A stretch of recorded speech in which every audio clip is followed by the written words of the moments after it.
Good morning, dear students. Today we are going to start our chapter number second of history, that is socialism in Europe and the Russian Revolution. So जैसा कि आपकी heading है, हमको इस chapter में दो चीजें cover करनी है.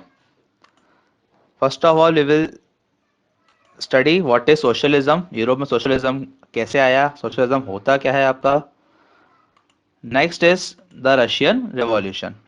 ठीक है, रशियन रेवोल्यूशन जो हुआ, हमने आपके previous chapter chapter number one में हमने देखा फ्रेंच रेवोल्यूशन. अगर आपने अभी तक फ्रेंच रेवोल्यूशन की वीडियो नहीं देखी तो पहले वो देख कर आए, बिकॉज रशियन रेवोल्यूशन और फ्रेंच रेवोल्यूशन के बहुत सारे टर्म्स जो है हम लोग यहाँ यूज़ करने वाले हैं. अगर आप लोगों ने वो वीडियो नहीं देखी होगी तो शायद आपको कुछ चीज़ें समझ में नहीं आए. ठीक है, तो let us start the video. थोड़ा बड़ा हो सकता है वीडियो, बट ये वीडियो आप देखने के बाद अगर आप चैप्टर पढ़ेंगे सो आई होप आपके लिए बहुत ही ईजी हो जाएगा. ठीक है, ऐसा नहीं करना है आपको, आपने सिर्फ वीडियो देख ली तो आपका चैप्टर हो गया. मैंने कुछ बच्चों से रिव्यूज़ लिए हैं आपकी क्लास के. ठीक है, सो बहुत सारे बच्चों का जो है यही कहना है कि वीडियो समझ में आई, आधी आई, थोड़ी आई. ठीक है, सो आपको पूरा समझने के लिए चैप्टर को थोड़ा बुक से भी पढ़ना पड़ेगा. ठीक है, और वीडियो जो है आपके लिए बहुत ही साथ साथ देने वाली होगी. चलिए स्टार्ट करते हैं इसको. What is socialism. ठीक है, सबसे पहले हम ये देखते हैं सोशलिज्म होता क्या है आपका. पहले पढ़ लेते हैं इसको. Socialism is an economic and political system. एक इकोनॉमिक और पॉलिटिकल सिस्टम है आपका सोशलिज्म. इसमें होता क्या है. It is an economic theory of social organization. It believes that the means of making, moving, and trading wealth should be owned and controlled by the workers. Socialists believe that everything in society is made by the cooperative efforts by the people and citizens. This idea was propounded by Karl Marx and was adopted by India also. देखिए socialism होता क्या है, मैं आपको एक simple सी language में आपको बताऊं मैं. ठीक है, in the time period of early 19th century, यहाँ बोले अर्ली 20th सेंचुरी में. ठीक है, 19th सेंचुरी में ज़्यादातर कंट्रीज जो हैं वहाँ पे दो आइडिया चलते थे. ठीक है, कंट्री चलाने के, इकोनॉमी चलाने के जो दो आइडिया थे, एक था आपका सोशलिज्म. ठीक है, और एक था आपका कैपिटलिज्म. ठीक है, there were two different different ideas. ठीक है, TALISM कैपिटलिज्म. ठीक है, देखिए दोनों में जो है इतना अंतर होता है थोड़ा सा. कैपिटलिज्म में क्या होता है, जो भी प्रोडक्शन के मीन्स होते हैं, यानी जितनी भी फैक्ट्रीज हैं, जो भी एग्रीकल्चरलिस्ट हैं, ठीक है, वो खुद से कुछ भी कर सकते हैं. जो भी इंडस्ट्रीज हैं, जो भी आपके एग्रीकल्चर है, वो सब प्राइवेट लोगों के पास हैं. अब वो प्राइवेट लोग उसको कैसे भी चलाएं, कैसे भी मैनेज करें. गवर्नमेंट इसमें कोई इंटरफेयर नहीं करती है. ठीक है, इसको बोलते हैं कैपिटलिज्म. वो सोशलिज्म इसका थोड़ा उल्टा होता है आपका. सोशलिज्म का मतलब होता है कि सब कुछ जो है वो गवर्नमेंट के हाथ में, और गवर्नमेंट जो है वो सबको लोगों में इक्वल बांट दे रही है. जितनी भी इंडस्ट्रीज हैं वो लोग, सब लोग उसमें इक्वली काम कर रहे हैं, सबको इक्वल सैलरी मिल रही है. कोई अगर इंसान एग्रीकल्चर में काम कर रहा है तो उसको प्रॉफिट लॉस नहीं होगा, उसको जो भी सैलरी होगी वो गवर्नमेंट देगी. सोशलिज्म का आइडिया जो है कार्ल मार्क्स ने प्रपोज किया था कि कैपिटलिज्म में क्या होगा, जिसके पास काबिलियत होगी वो ज़्यादा काम कर जाएगा तो पैसा उसके बहुत आ जाएगा. ऐसा करके सोसाइटी में डिफरेंस बढ़ जाएगा. इन्होंने बोला कि एक नया आइडिया लाते हैं सोशलिज्म, जिसमें सबको जो है सैलरी, सबको जो है गवर्नमेंट जो है गवर्नमेंट करेगी. सब कुछ, हर चीज़ को कंट्रोल जो है कौन करेगा, वर्कर्स करेंगे. जितने वर्कर्स होंगे उन सब में जो इक्वल चीज़ें बढ़ जाएंगी. आपने सुना होगा कि अभी भी के इंडस्ट्रीज में जो वर्कर्स होते हैं उनकी कंडीशन अच्छी नहीं होती है. तो उसी पे ये मॉडल बेस्ड था आपका. वर्कर्स की कंडीशन अच्छा करने के लिए ये मॉडल कार्ल मार्क्स लेकर आए थे. तो ये मॉडल जो है पहले यूरोप में आया, उससे पहले बाद में इंडिया में आया, ये इंडिया की आज़ादी के बाद. ये सब क्या हुआ आपका. The age of social change. The French revolution opened up the possibility of creating a dramatic change in the way in which society was structured. अब फ्रेंच रेवोल्यूशन ने क्या किया, लोगों के दिमाग में डाल दिया कि ऐसा भी कुछ हो सकता है क्या. आपके जो लोग हैं वो लोग, या आपने फ्रेंच रेवोल्यूशन अगर वीडियो देखी हो, लोगों ने जो है राजा को मार दिया. तो ये सोसाइटी को एक बहुत बड़ा धक्का था कि ऐसा कैसे हो गया कि भैया कि लोगों ने जो है मिलकर राजा को मार दिया. ठीक है, और इस सब चीज़ों की स्टडी करने के लिए एक नया सब्जेक्ट भी आया था आपका, इसका नाम है सोशोलॉजी. ठीक है, सब्जेक्ट बोलें या बॉडी ऑफ नॉलेज बोलें, मुझे ये वर्ड थोड़ा ज़्यादा अच्छा लगता है सब्जेक्ट से, बॉडी ऑफ नॉलेज. ठीक है, तो बॉडी ऑफ नॉलेज सोशोलॉजी एक नई आई आपकी बाहर. In many parts of the world, including Europe and Asia, new ideas about individual rights and who controls social power began to discuss. In countries like India और Europe में इन सब चीज़ें discuss होने लग गई कि कैसे जो है हम लोगों के जो इंडिविजुअल राइट्स हैं, इंडिविजुअल राइट्स यानी हमारे अधिकार जो हैं वो कैसे होने चाहिए, इन्हें कौन कंट्रोल करेगा. अधिकार जो है सिर्फ कुछ लोगों के हाथ में होने चाहिए, सब में इक्वल बंटने चाहिए. सो यूरोप की बात करते हैं हम, बिकॉज हमारी जो है मेन स्टडी जो यूरोप की है, इंडिया में हम स्टडी नहीं करने वाले चैप्टर में। So there were three kinds of people in Europe. तीन अलग अलग तरह के लोग थे यूरोप में, जिनको हम लोग डिवाइड करते हैं थ्री डिफरेंट डिफरेंट हेडिंग्स में। कुछ लोग थे जिन जो लिबरल थे, जिनके लिबरल आइडियाज थे, क्या होता है हम देखते हैं। कुछ लोग थे जो रेडिकल्स थे, और कुछ लोग थे जो कि कंजर्वेटिव्स थे। So not everyone in Europe how ever wanted a complete transformation. सब लोग जो है कंप्लीट चेंजेस नहीं चाहते थे। कुछ लोग जो है चेंजेस चाहते ही नहीं थे।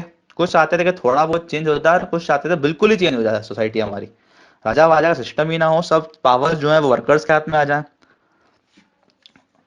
इस बेसिस पे तीन लोगों में डिवाइड हो गई सोसाइटी हमारी। अब लिबरल्स क्या होते हैं? One of those which looked to change society were the liberals.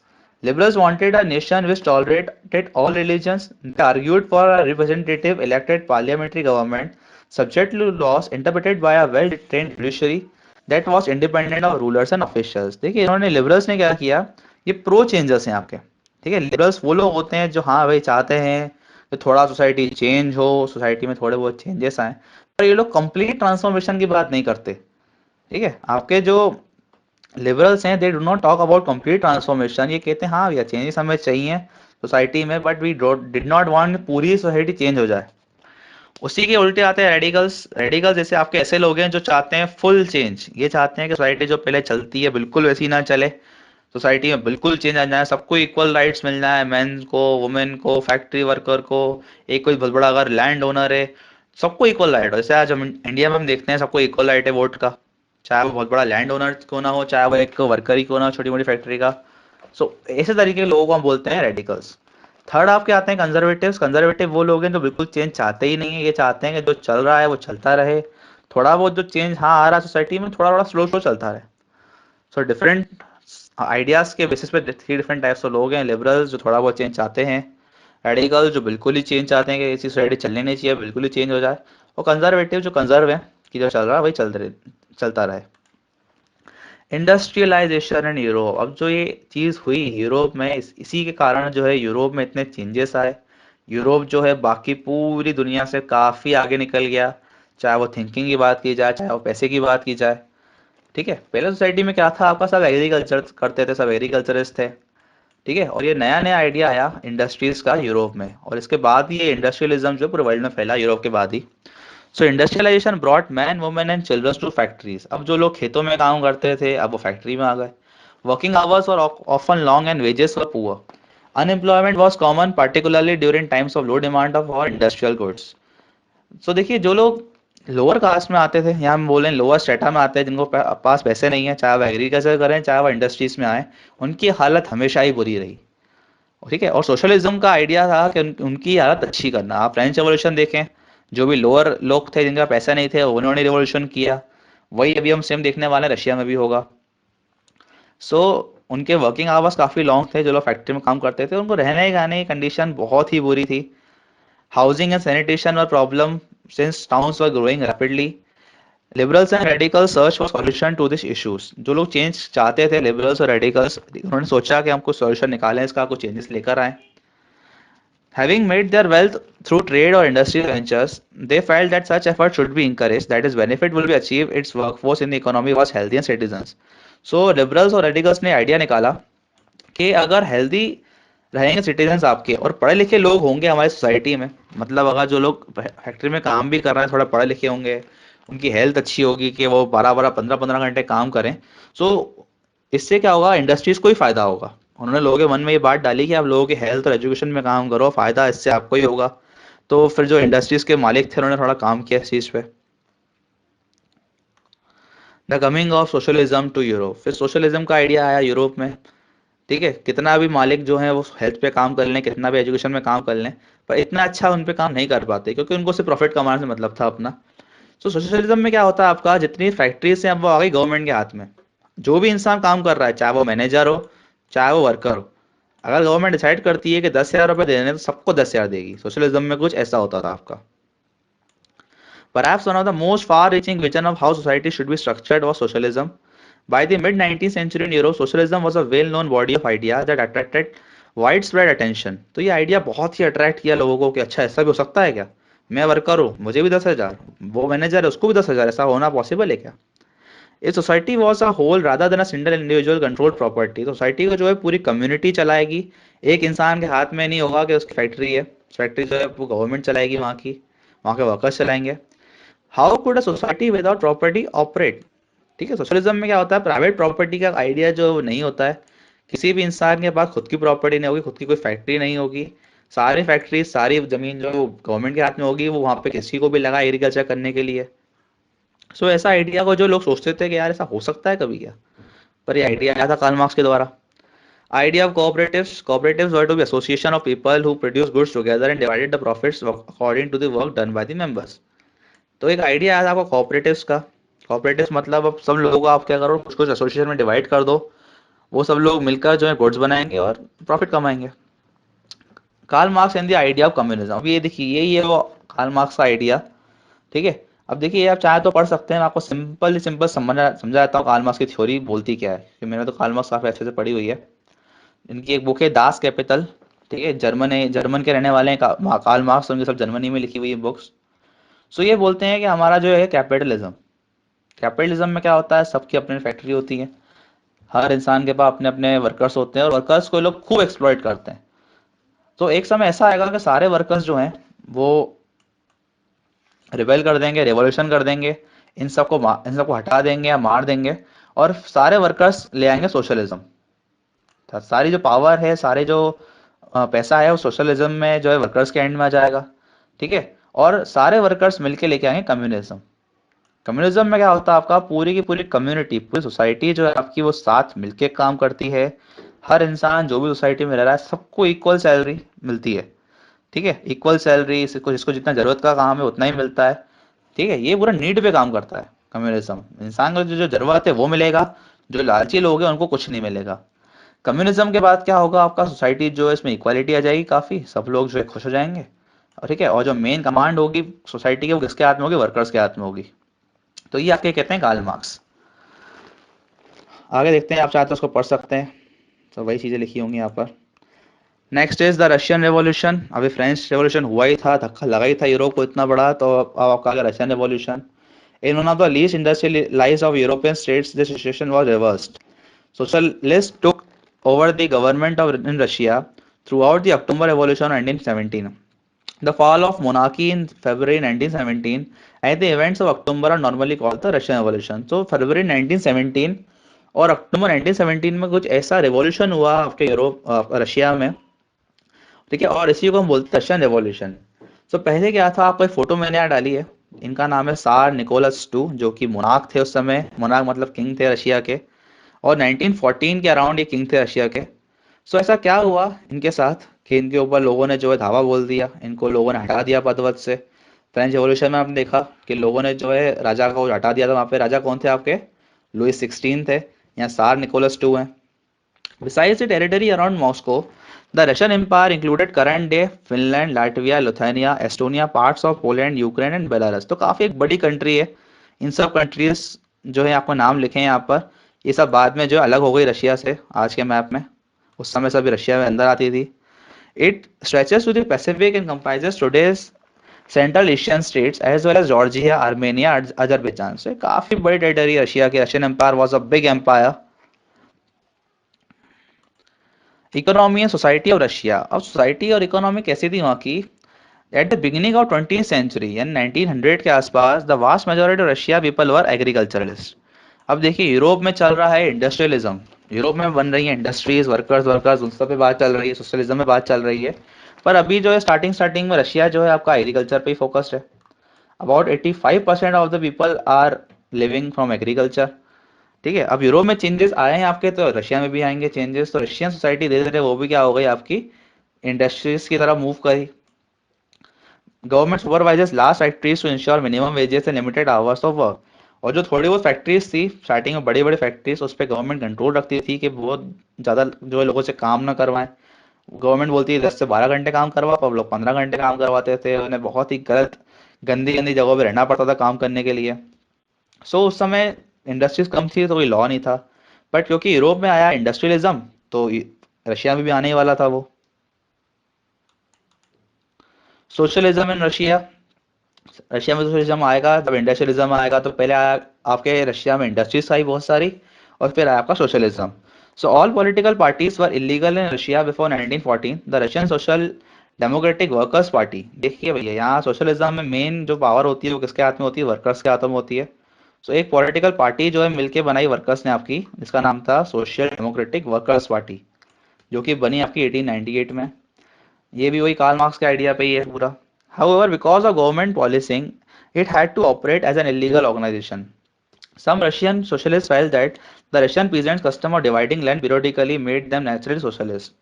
तो ये लोग बोलते थे कि भैया हम लोग तो पहले से ही जो है सोशलिस्ट हैं, हम लोगों में जो है लैंड लगभग बराबर ही बटी थी, सब एग्रीकल्चर में, कोई इतना अमीर कोई इतना गरीब वैसे भी नहीं था।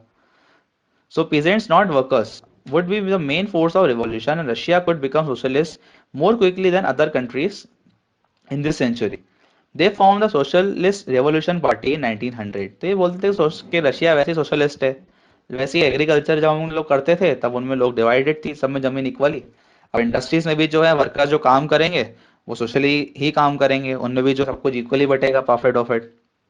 बट ऐसा हुआ नहीं, क्योंकि जो जिसकी इंडस्ट्री होगी प्रॉफिट तो वही कमाएगा एंड में। A turbulent time in the 1905 revolution. ठीक है, तो जैसा पूरा यूरोप में चल रहा था आपका, जो भी इंडस्ट्रियलिस्ट थे पूरा प्रॉफिट वो ले आते थे, पर वर्कर्स चाहते थे कि ऐसा ना हो। तो वर्कर्स चाहते थे कि ऐसा ना हो, इसीलिए वर्कर्स ने जो क्या है आपका रेवोल्यूशन किया। तो ये स्टार्ट होता है आपका 1905 से। So Russia was an autocracy. Unlike other European rulers, even at the beginning of the 20th century, the Tsar was not subject to parliament. Liberals in Russia campaigned to end this state of affair. अब जो liberals हैं जो आपने पढ़ा है पहले कि वो चाहते हैं कुछ चेंज हो, सार निकोलस चाहते थे कि कुछ चेंज ना हो, पर लिबरल्स चाहते थे कि भैया रशिया जो है धीरे धीरे लिबरल हो, और रशिया में जो एक पार्लियामेंट बने, वर्कर्स की पार्लियामेंट बन जाए, पूरे जो पावर है डिसीजन लेने का वो किसके हाथ में आ जाए? वर्कर्स के हाथ में आ जाए। और उन्होंने डिमांड रखी इस चीज़ की। The year 1904 a particularly bad one for Russian workers. Prices of essential goods rose so quickly that the real wages declined by 20%. अब 1904 में क्या हुआ? एक तो रशिया में जो इंडस्ट्रीज हैं वो लोग बहुत ही बुरा बर्ताव करती हैं वर्कर्स के साथ, और एकदम से क्या हुआ, उन वर्कर्स के लिए और दिक्कतें बढ़ गई जब जो चीज़ों की प्राइस थी वो बहुत बढ़ गई। उनको जो सैलरी थी वो उतनी ही मिल रही थी और महंगाई जो बढ़ती चली गई। The membership of workers association rose dramatically. 1,10,000 workers in St. Petersburg went on a strike demanding a reduction in the working day to 8 hours and increase in wages। तो लोगों वर्कर्स ने क्या किया? रेवोल्यूशन किया। ठीक है, वो लोग जो स्ट्राइक करने उतर आए कि भैया हमको जो है एक तो आप 15-15 घंटे काम करवाते हो और उतने में भी जो है हमसे हमारे खाने पीने का ही निकालना है, बड़ी बात है। तो उन्होंने स्ट्राइक करी कि भैया हमें जो है 8 घंटे ही काम करवाया जाए और हमारी वेजेस जो है बढ़ाई जाए और हमारी वर्किंग कंडीशन थोड़ी अच्छी की जाए। Winter Palace was attacked by police and Cossacks. Over 100 workers were killed and about 300 wounded। तो वर्कर्स ने क्या किया? अटैक कर दिया। और आपका जो विंटर पैलेस है जहाँ पर किंग जो है बैठकर रूल वूल करते थे, बैठ के बताते थे पार्लियामेंट में क्या करना है क्या नहीं, वहां पर अटैक किया और पुलिस संग की भिड़त होने पर जो है 100 वर्कर्स की डेथ हो जाती है और 300 बाउंड हो जाते हैं। और इस दिन को ये लोग बोलते हैं ब्लडी संडे। संडे का दिन होगा वो। Creation of Duma. अब 1905 में स्टार निकोलस ने क्या किया? अब देखा गया काफी रेवोल्यूशन हो रहा है, लोग चाहते हैं कि वर्कर्स एक मिलकर पार्लियामेंट बनाए। सो वो एक पार्लियामेंट बनाते हैं जिसको रशियन भाषा में बोलते हैं डुमा। इसको आप पार्लियामेंट बोलो डुमा बोलो एक ही बात है। After 1905 most committees and unions worked unofficially since they were declared illegal. Several restrictions were placed on political activity. The Tsar dismissed the first Duma within 75 days and re-elected second Duma within third months। अब देखिए, लोगों को देख के ना Dumas बना तो लिए, पर वो चाहते थे अंदर ही अंदर कि ये काम ना करे, इसलिए 75 डेज ही चल पाई पहली वाली और दूसरी बना ली। मतलब ऐसा कोई खास सिस्टम अभी भी नहीं चल रहा है। किंग चाहते हैं कि उनकी पावर चलती रहे, वर्कर्स चाहते हैं कि उनकी पावर खत्म हो जाए और वर्कर्स जो है वो पावर पूरी अपने हाथ में ले लें। अब आता है फर्स्ट वर्ल्ड वॉर। 1914 से 1919 तक चालू होता है, जिसमें रशिया जो है जर्मनी से भिड़ जाता है। ठीक है, और रशिया जो है बहुत ही गंदे तरीके से जर्मनी से हार भी जाता है। ये देखिए लिखा है आपका यहाँ पर, Russian आर्मीज lost badly in Germany and Austria between 1914 and 1916। There were over 7 million casualties by 1917। so बहुत बुरी तरीके से दोनों से हार जाते हैं ये, जर्मनी से भी ऑस्ट्रिया से भी। और इनके हारने के कारण रशिया में जो है सोल्जर्स की कंडीशन बहुत बेकार हो जाती है। सोल्जर्स चाहते हैं कि हम नहीं लड़ें, कौन चाहेगा हारने के लिए लड़ना? तो वर्कर्स चाहते हैं कि भैया वॉर जो है खत्म खत्म हो जाए। और रशिया में आप देख ही रहे हैं, वर्कर्स जो है वो भी रिवोल्यूशन कर रहे हैं, प्राइसेस जो है वही बहुत हाई हैं। और प्राइसेस और हाई हो गए जब वॉर चालू हो गया। The February revolution in Petrograd. तो पेट्रोग्राड एक कंट्री सिटी है आपकी रशिया में। वहां पर एक रेवोल्यूशन होता है आपका इन फरवरी 1917। The food shortages were deeply felt in workers quarter. Workers जो हैं वैसे ही उनको जो काफी भेदभाव किया जाता है। और वॉर चल रहा है कंट्री का, तो अभी और खाने पीने का कोई सामान नहीं मिलता। Heavy snow and Frost heavily. ठीक है, और जब रशिया में विंटर पड़ता है तो रशिया में विंटर में कुछ उगता भी नहीं है। तो आप जान देख सकते हैं कि हालत जो है वर्कर्स की वो बहुत ही बेकार है। वर्कर्स की, सोल्जर्स की, सोल्जर एक जगह मर रहे हैं, पिट रहे हैं, जीत भी नहीं पा रहे हैं। वर्कर्स एक जगह जहाँ इनको काम करना पड़ रहा है इंडस्ट्रीज में, और खाने पीने का भी कुछ नहीं मिल रहा है। सो बहुत ही हालत खराब है। सो आखिरकार क्या होता है, on February 22 a lockout took place in the country on the right bank.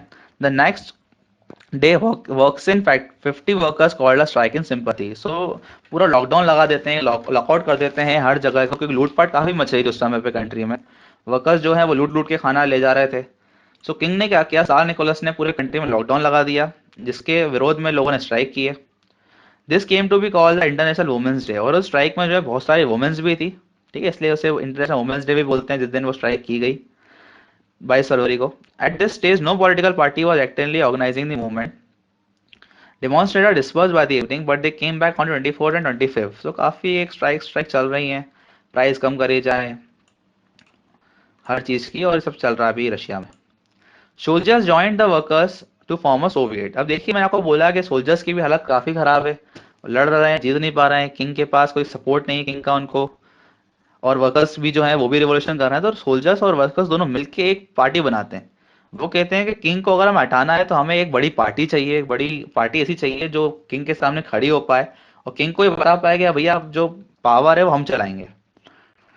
Doma में तो इतनी पावर थी नहीं उस समय में, क्योंकि डोमा जो है वो डायरेक्टली जो है किंग के अंडर में ही थी। कभी भी उसको हटा दे रहा था king. The government try to control the situation and called the cavalry once again. Cavalry मतलब वो जो सेना होती है आपकी टुकड़ी। However the cavalry refuse to fire on demonstrator. अब जो लोग स्ट्राइक कर रहे थे उनको हटाने के लिए गवर्नमेंट ने जो है आर्मी को बुलाया। पर आर्मी ने जो है उस समय उन पे हमला करने को मना कर दिया, और जाके जो है उनसे मिल गए। ठीक है, तो सोल्जर्स और वर्कर्स दोनों ही एक साथ खड़े हो गए, और उन्होंने जो एक मिलकर बना ली, एक सोवियत बना ली, मिलकर एक काउंसिल बना ली। और उन्होंने बोला कि अब हम लोग मिलकर डुमा बनाते हैं। ठीक है, अब उन्होंने मिलकर डुमा बना ली, और इसी को हम लोग बोलते हैं Petrograd soviet. On 2 March soviet leaders and Duma leaders formed a provisional government to run the country. तो जो लोग उस समय डुमा में थे, और जो लोग अभी वर्कर्स और सोल्जर्स ने मिलकर जो बनाई है पार्टी सोवियत, ये दोनों के दोनों मिलकर जो है रशिया में अब रिवोल्ट करने वाले थे। किंग ने ये सब चीजें देख ली कि भैया ये लोग तो काफी बड़ी पार्टी बना चुके हैं। ठीक है, और ये लोग ने क्या किया, फरवरी 1917 में जो है मोनार्क की पावर छीन ली। सार निकोलस को बोला कि अब आप किसी काम के नहीं है, अब आप जो है आज से राजा हमारे नहीं है, हम आपकी बात कोई नहीं मानेंगे। ठीक है, और सारी सारी पावर जो है किसके हाथ में आ गई, डुमा के हाथ में। डुमा और सोवियत जो मिल चुके हैं अब। Coming of Lenin. अब आप देखिए, लेनिन एक ऐसा नाम है आपका, व्लादिमीर लेनिन का पूरा नाम है। ठीक है, व्लादिमीर लेनिन। जैसे हमारे इंडिया में महात्मा गांधी हैं, वैसे ही रशिया में जो है वो है व्लादिमीर लेनिन। ठीक है, ये आते हैं आपके एग्जाइल से वापस आते हैं ये अप्रैल 1917 में, और आते ही ये बनाते हैं बोल्शेविक्स पार्टी। ठीक है, ये ऐसे लोग होते हैं जो लेनिन जो इनके आइडिया को फॉलो करेगा वो क्या कहलाएगा, बोल्शेविक कहलाएगा। ठीक है, इनके आइडिया बहुत ही खतरनाक है। जैसे महात्मा गांधी के आइडिया बहुत ही अच्छे थे इंडिया में, नॉन कॉपरेशन, सिविल डिसोबीडियंस, वैसे ही लेनिन के भी कुछ आइडियाज थे। तो ये क्या कहते हैं लेनिन आपके, now he felt it was time for soviets to take over power. He declared that the war be brought to a close. ये कहते हैं कि वॉर जो चल रहा है, वर्ल्ड वॉर में जो रशिया लड़ रही है वो बंद करो, और यहाँ जो रशिया में रेवोल्यूशन चल रहा है, वो जो पावर्स है अब हमें जो है छीन लेनी चाहिए, किससे, किंग से। दिस थ्री डिमांड्स व लेनिन्स अप्रैल थीसिस। तो 3 डिमांड रखते हैं ये, वॉर बंद करा जाए, पावर्स जो है किंग से छीन ली जाए, और जो बैंक है वो नेशनलाइज किए जाए। नेशनलाइज मतलब जो प्राइवेट बैंक है वो बंद कर दिए जाए। इन सबको हम बोलते हैं लेनिन अप्रैल थीसिस, क्योंकि अप्रैल में डिमांड रखी इन्होंने ये। Trade union grows in number. Trade union जो है बढ़ती जा रही थी। Soldiers committees were formed in the army. In June about 500 soviets send representatives to all Russian government, all Russian Congress of Soviet. So आप देखिए, एक रेवोल्यूशन बन रहा है धीरे धीरे। एक पार्टी फॉर्म होती है आपकी all Russian Congress of Soviets. ठीक है, जो आपकी सोल्जर्स और वर्कर्स और आपके डुमा के लोग तीनों मिलकर बनाते हैं। और एक तरफ आपके जो बोल्शेविक्स हैं, जो लोग लेनिन के आइडिया को फॉलो करते हैं, वो लोग भी जो उनके भी आइडियाज जो हैं धीरे धीरे बढ़ रहे थे। रेवोल्यूशन इन अक्टूबर, धीरे धीरे अक्टूबर आता है आपका। As the conflict between the provisional government and the Bolshevik group. अब क्या होता है आपका, यहाँ पर जो गवर्नमेंट बनाई है मिलकर सोवियट्स ने और आपके सोल्जर्स ने मिलकर, उनके आइडियाज में और लेनिन के आइडियाज जो बोल्शेविक्स होते हैं इनमें काफी दरार आ जाती है। ये लोग कुछ और बोलते हैं, ये लोग कुछ और बोलते हैं। बोल्शेविक्स होते हैं, उनको लगता है कि सोल्जर्स जो हैं ये लोग क्या करेंगे, क्योंकि इनको लड़ना आता है, इनके पास हथियार भी हैं, तो ये लोग एक दिन किंग को मारकर और सब लोगों को मारकर पावर अपने हाथ में ले लेंगे। तो बोल्शेविक्स ऐसा करना नहीं चाहते थे। वो चाहते थे कि पावर जो है वर्कर्स के हाथों में है, पावर जो है लोगों के हाथों में है। ऐसा नहीं हो कि वर्कर्स वर्कर्स को हटा के एक दिन सोल्जर्स खुद ही पावर ले लें। So all Russian Congress of Soviets in Petrograd, ये लोग मिलते हैं, ये सब लोग पेट्रोग्राड में। At a meeting of action uprising took places in other city. और जितने बोल्शेविक्स होते हैं आपके, ये दंगा कर देते हैं हर जगह, जहां जहां मीटिंग करने जाते हैं ये लोग सोवियत के लोगों से वहां वही लड़ वड़ लेते हैं, उनको हटा देते हैं, मार देते हैं, काफी लड़ाइयाँ करते हैं बोल्शेविक्स के लोग, क्योंकि इनको लगता है कि पावर जो है ये अपने हाथों में लेने वाले हैं। चेंजेस आफ्टर अक्टूबर। अब अक्टूबर के बाद क्या होता है, बोल्शेविक्स पावर अपने हाथों में ले लेते हैं, सोवियट्स की पावर थोड़ी कम हो जाती है। The Bolsheviks were totally oppose to private property. Most industries and banks were nationalised in November 1917। जो चाहते थे आपके लेनिन, वो हो जाता है यहाँ पर। प्राइवेट प्रॉपर्टी, जो सोशलिज्म का आइडिया है, वो लेकर आते हैं लेनिन यहाँ पर। ठीक है। And bank were nationalised, bank जो सारे पब्लिक हो गए, वो प्राइवेट बैंक नहीं है अब। This means that the government took over ownership and management. Land was declared social property and peasants were allowed to seize the land of the nobility. तो जो भी लैंड राजाओं वाजाओं के पास है, सब जो है वर्कर्स के हाथ में चली गई। कोई प्राइवेट प्रॉपर्टी किसी की नहीं होगी, सब प्रॉपर्टी जो है वो peasants की है। सारी चीजें जो है वो आपकी अब peasants के हाथों में जा चुकी हैं। peasants यानी कि बोल्शेविक जो है उन्होंने लेके दी है peasants को सब चीजें। The civil war, when the Bolsheviks order land redistribution. जैसे ही इन्होंने ये बोला बोल्शेविक्स ने कि अब जितनी भी लैंड है जो राजाओं के हाथ में है, वो सब बांट दी जाएगी लोगों के हाथ में। तो उस समय जो वाइट्स थे, वाइट्स मतलब जो राजा, उन्होंने बोला ऐसा कैसे होगा, ये हमारी जमीन या वर्करों को कैसे बांट सकते हो। तो बोल्शेविक्स ने बोला कि अब ठीक है भाई, हम लड़ाई करके ले लेंगे अगर आप नहीं देते हैं अपनी जमीन तो। सो जो जो नॉन बोल्शेविक सोशलिस्ट थे, जो लोग बोल्शेविक्स में नहीं थे, उन्होंने जो है एक साथ मिलकर अपनी, और दोनों में जो है लड़ाई हो गई। बोल्शेविक्स और जो लोग उनके सामने लड़ रहे थे उनको बोलते थे ग्रीन्स और व्हाइट्स। तो ग्रीन्स और व्हाइट्स एक तरफ हो जाते हैं, बोल्शेविक एक तरफ हो जाते हैं आपके। और जो व्हाइट्स थे आपको उनका उनको सपोर्ट था रशियन का, और उनको सपोर्ट था अमेरिकन का, सबका सपोर्ट था। सबके सपोर्ट होने के बावजूद भी जो एक लड़ाई होती है फ्रांस में, सिविल वॉर बोलते हैं जिसको ये लोग, बट बोल्शेविक से लड़ाई जीत जाते हैं। And in by January 1920 the Bolshevik control most of the former Russian empire. ये लड़ाई में बोल्शेविक विजेता होते हैं। अब उनके हिसाब से चलेगा जो भी चलेगा रशिया में। मेकिंग अ सोशलिस्ट कंट्री, तो जो भी इनकी डिमांड देती हैं कि सारी लैंड किसके हाथ में कर दी जाए, आपकी पीजेंट्स के हाथ में। सारे के सारे बैंक जो नेशनलाइज हो जाएं, गवर्नमेंट के हाथ में आ जाए। ठीक है। ये सब करने के बाद भी जो है कुछ ना कुछ दिक्कतें चल रही थी फ्रांस में। जो फ्रांस की इकोनॉमी थी वो उसके बाद भी इतनी अच्छी नहीं हो पाई थी। यस डेफिनेटली इंडस्ट्रीज जो है आपकी, इंडस्ट्रियल प्रोडक्शन जो है इंक्रीज हुआ। ठीक है, बिल्कुल 100% से इंक्रीज हुआ, क्योंकि जो सारे वर्कर्स थे अब उनके हाथ में डिसीजन मेकिंग है। वर्कर्स अपने हिसाब से काम करेंगे, अच्छे से करेंगे, तो बिल्कुल यस इंडस्ट्रीज ने जो है उनमें अच्छा रिजल्ट रहा बोल्शेविक्स का। पर कहीं ना कहीं दिक्कत जो है वो आपकी आई। देखते हैं हम आगे क्या दिक्कतें भी आती हैं। ये तो एक लेटर वेटर दिया है मैंने आपको उस समय कंडीशन बताने के लिए कि उस समय फ्रांस में क्या कंडीशन चल रही थी जब बोल्शेविक्स आए। शायद आप पढ़ सकते हैं इसको। Stalin and collectivisation. अब देखिए क्या होता है आपका, सब कुछ करने के बाद फ्रांस में जो इंडस्ट्रीज पीक पे थी, सब कुछ था अच्छे से, बट एक टाइम पीरियड आता है आपका, ईयर आता है 1927 1928। ठीक है, 1927 से पहले जो है आपके लेनिन की डेथ हो चुकी है। लेनिन के बाद उनके नेक्स्ट फॉलोअर आते हैं बोल्शेविक्स के लीडर स्टालिन। तो स्टालिन जो है वो देखते हैं कि बहुत ही ज़्यादा प्राइसेस जो है इस समय हाई हो गई हैं, अकाल पड़ा हुआ है फ्रांस में। इंडस्ट्रीज जो है कमा रही हैं पर एग्रीकल्चर ही नहीं है, हमारे हमारे देश में एग्रीकल्चर को बहुत नुकसान हो रहा है। सो क्या किया जाए सबको अच्छा करने के लिए। So Stalin who headed the party after death of Lenin introduce firm agency major emergency measures. तो ये बोलते हैं कि भैया कुछ ना कुछ दिक्कत आ रही है, अभी भी जो है प्राइसेस जो है काफ़ी हाई हैं, और आपने देखा था कुछ समय पहले जब प्राइसेस हाई हुए थे तब वर्कर्स ने रिवोल्ट कर दिया था। तो इनको इस बात का भी डर था कि ऐसा ना हो।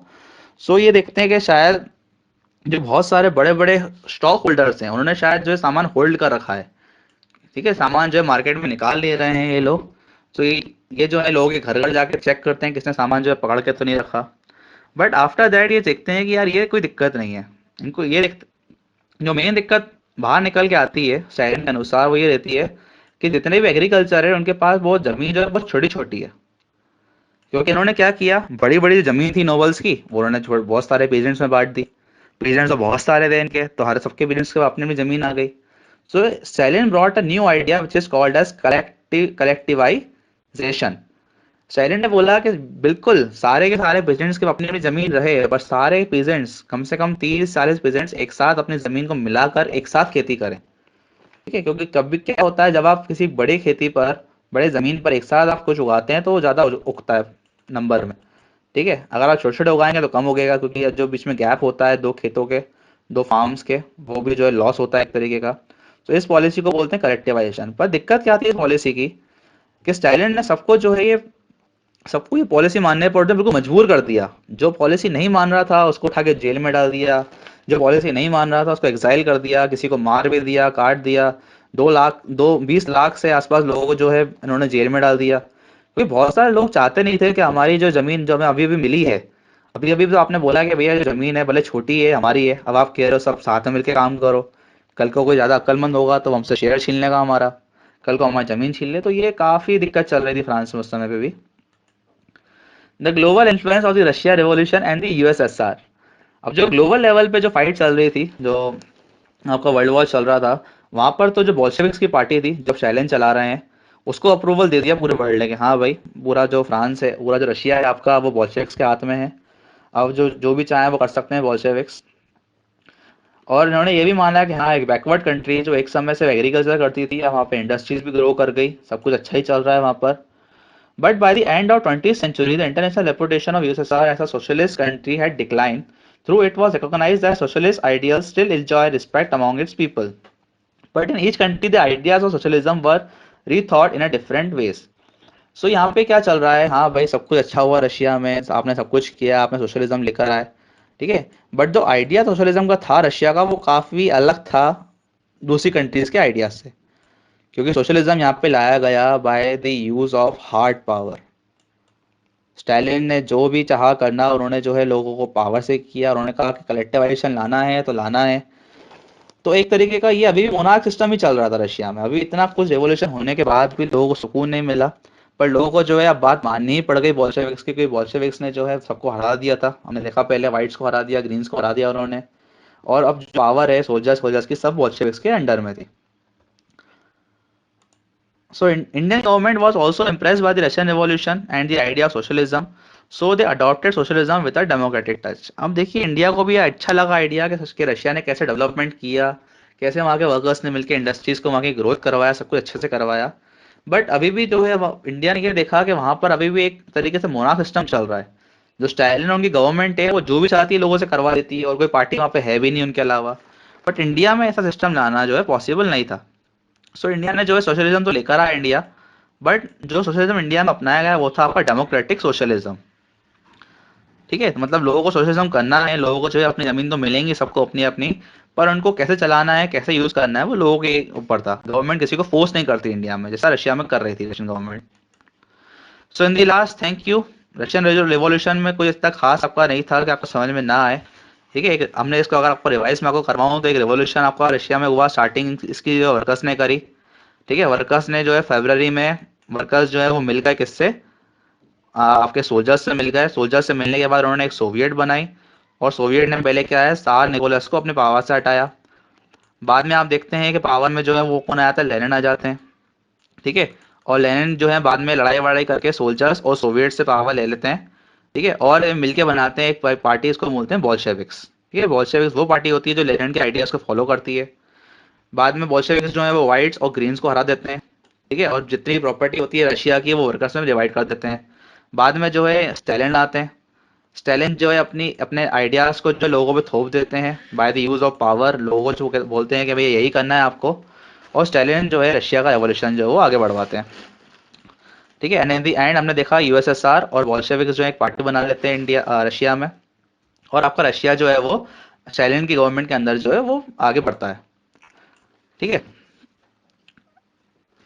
सो इन दी लास्ट थैंक यू। अगर आपको कोई चीज़ समझ में अभी भी नहीं आती है, देखिए आपको बुक्स तो पढ़नी पड़ेंगी, आपको जो एनसीईआरटी प्रोवाइड की गई है, आपको जो एनसीईआरटी के साथ साथ पढ़ते रहना है, तभी आपको समझ में आएगा एवोल्यूशन और जो भी हुआ है फ्रांस में सोशलिज्म में। ठीक है। अभी भी अगर आपको कोई समझ में नहीं आया तो आप कमेंट में पूछ सकते हैं मुझसे, और थोड़ा गूगल वूगल भी कीजिएगा कुछ कुछ टर्म्स को, ताकि आपको जो है और क्लैरिटी इसमें आ सके। तो सब तीनों चीज़ें मिलाकर जो आपको इस चैप्टर में अच्छी समझ में आएगा कि क्या हुआ और क्या नहीं। सो इन दी लास्ट थैंक यू।